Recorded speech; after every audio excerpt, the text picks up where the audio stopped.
Welcome to our inaugural session of the New Dominion Consulting Procurement 5 and 5 in partnership with Raindrop. My name is Dave Cravens, and I'm going to be your host today. With me are Tim Murphy and Ward Carson. Tim is an experienced consultant and the founder of New Dominion Consulting. Tim has deep experience in procurement, supply chain management, and operations.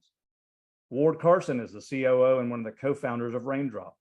As a 30-year procurement practitioner, Ward leverages his procurement and supply chain expertise to help build Raindrop as the industry disruptive enterprise spend management procure-to-pay platform of choice.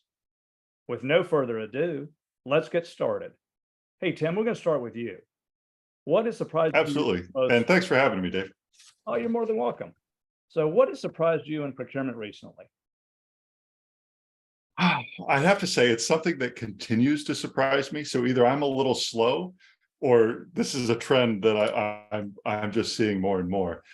But what in the last few months, the conversations I've been having, what keeps surprising me is how many people think we're going back to 2019. It's this concept of we've reached the end of the pandemic, we're going to go back to normal. And that's so surprising to me because I don't feel like there's any way to go back. We're in a new normal and we're going to have to adjust to it. Yeah, I think you're absolutely right. New normal is definitely a buzzword that's resonating today. Hey, Ward, I'd like to get your thoughts on this too. I love Tim. Your words are spot on. You know what I think about when look, I'm just a regular guy in the street. When I go to Costco in 2019, 2020, there was a run on toilet paper for a virus that had nothing to do with your digestive tract. That was surprising to me. But what it told me is that supply chains were not designed the way they're actually meant to when there's disruptive events. And to your exact point is, I think the world kind of changed. Now, what's changed in the world of procurement? I go to Costco, there's plenty of toilet paper pretty much all the time. But did we overbuild? Did we over manufacture? Are we going to rue the day that we actually built for that? Because we're going to maybe get back to some degree of normality. Maybe we don't have that type of demand, but there will be some other interruptive event. My question is how does that stockpile build up? Like we had a chip shortage, now there's a chip surplus. How did that happen? Well, we overbuilt. So the question is how do we get to regulatory? Yep. How do we regulate where we are? And that's going to be the interesting thing for me to see. Yeah, I think you're right. The other important thing. Oh, sorry, Dave, go ahead. Yeah, I was going to say, the pendulum's kind of swung the other way and then, it'll, react, they'll have a reaction to that. I think the other thing we learned, Ward, is that the bedrock underpinning our society is clearly toilet paper. That's what is protecting us. Civilization is on that narrow edge. And if we lose that toilet paper, we get 36 rolls out of 12 rolls. That's a deal. There you go. All right, moving on. So I'd like to ask you, Tim, what is the most overlooked opportunity that you see in the current procurement landscape? Building strategic supplier relationships. So and I see this going back well before the pandemic. It just in the pandemic, it was exposed. So for the 25 years leading up to the pandemic, you had this increasing shift towards tactical buying, where you just squeeze the suppliers. And every year you could get your money. Every year you got your 3%, your 5%. And every year you kept coming back and asking for more. And the suppliers started to feel like they were being taken advantage of, but the economy and the global supply chain was so stable, you never really suffered for it. And all that broke down, it fractured in the pandemic. And to some degree, leverage shifted to the suppliers and they got even. And prices went up. And in some cases, some industries, you saw clear signs of gouging. And some of that was pent-up frustration from 25 years of being squeezed. And now leverage is starting to normalize. And with it, we as a profession have the opportunity to really rebuild those strong supplier relationships that are going to make our supply chains more elastic when the next crisis hits. I think you're right on. As a matter of fact, I think there's really two things that I would kind of double click down on here, which is number one is empathy in negotiations, and that's being driven really by number two, which is relationship building. Everyone, whenever you work in any industry long enough, and Lord knows for 30 years of my life in procurement, right, you come up with your own perspective and philosophies and sayings of whatever you are in your space. One of my sayings has always been, ask my team members on the procurement side, they'll tell you this, is the last dollar is worth plus or minus more than $1, and it's up to you to determine what it's worth. So I could absolutely get that last dollar. Don't get me wrong. I'll get the 3%, 5% you were just talking about, Tim, which is perfectly stated. But it's a difference between picking up the phone and dialing, hey, Tim, I need a favor. My green light turned red. Could you turn it green again? And dialing 1-800 help desk and getting some guy offshore that you hope to God is going to be able to help you within 12 hours of your SLA. That to me, when I talk about empathy and negotiations, as a middle resource, as a procurement resource, I always absolutely say you have to have one foot fully in your own camp for your own organization, but you better have an equal and opposite foot fully in the supplier's camp as well.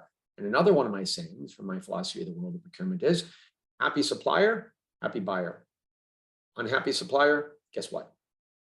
Unhappy buyer. So I think that we have to get back to the days where we understand more of a full view and saying, look, I may not be getting the lowest price on this, but you know what I'm buying? I'm buying satisfaction. I'm buying happiness. I'm buying service level. I'm buying capability. I'm picking up the phone and saying, hey, Tim, the green light turned red. Could you turn it green again? Yep. Good stuff. I think Another way I would think about that is value is more than dollars. 100%. 100%. That's right. Yeah. Okay. Maybe another way I look at it is to say, if it's free, but it's broken, it doesn't mean I want it. Right. I have to get value. Absolutely. Yeah. Absolutely. Well, guys, we've seen a proliferation of procurement software solutions on the market. What is the one thing, Tim, that you would like to see change in the solution provider space? That's funny. That's a good question. And I don't completely have a horse in this race because I'm not generally the end user of e-procurement software. I have clients who are the end users of this software. So a lot of my thoughts here are colored by the feedback and the conversations I have with some of our clients. What I'm hearing now, kind of these things kind of bubble and you kind of bubble up to the surface a little bit. And what I'm hearing is they want greater integration across functional groups. So they want to be able to have procurement linked to supply chain, linked to their logistics, linked to their warehouse, flow through to their operations, and just have it smooth, have it simple, bring a high degree of visibility, transparency, and ease. Tim, you stole the word out of my mouth, transparency. Now, look, I'm obviously biased. I'm one of the co-founders of this company we call Raindrop. So take it for what it's worth, folks, if you're watching. But here's the reality. I think that if we look back to how our industry started, and we could look at some of the existing legacy providers out there right now that might be 20, 30, 35 years old, which was on-premise based, perpetual license-based software that, they're somehow trying to SaaSify to make it easy to use. Good luck. Is we saw the pendulum going from the far side over there to the far other side, which is now I just want a point solution, just something that's easy to use. And so maybe it's just, Yes. and before this call, actually, Tim, we started, we were talking about, hey, let's say I have a supplier relationship management module, and I just only sell the point solution just to do that. And I do it well, easy to use, quick to do, but I kind of integrate it to like one or two or multiple different systems to be able to get value. And the problem is I have data leakage because it's not integrated to everything, which means I have probably spend leakage because I don't have insights into everything, which means I have compliance leakage because of my security team. We don't have all our systems talking to each other. And so what's happening is I think you're starting to see the pendulum swing back away from the point solution side, moving back to looking for that full suite platform that does everything. Now, shameless plug, Raindrop does that. Thank you very much. So give me a call. But I think that when you see that movement back that direction, that you have something that's easy to use, quick to deploy, rapid to gain value from, so I can start accessing and getting value out of what I bought. And I can do it all at a price that is, fits my budget, as well as I get excellent support from the supplier, a Raindrop or not, by the way. I think the movement back to that integrated full suite solution is absolutely going to go that way. So yeah, that's my And take. I think, from the conversations and from just my opinion and the pulse, I think it's the executives, the CPOs that are innovative and brave that gain the advantage here. Because I think you're right. I think there is a little bit of a shift. I think there's going to be a change in this market. And I think it is going to become easier to use these softwares and to link these platforms. And I think it's the CPOs that lean in on that are going to really benefit. 100% agree with that comment. At the end of the day, it takes a long time to become a CPO. You just don't fall into that role. The top of the pyramid is very small.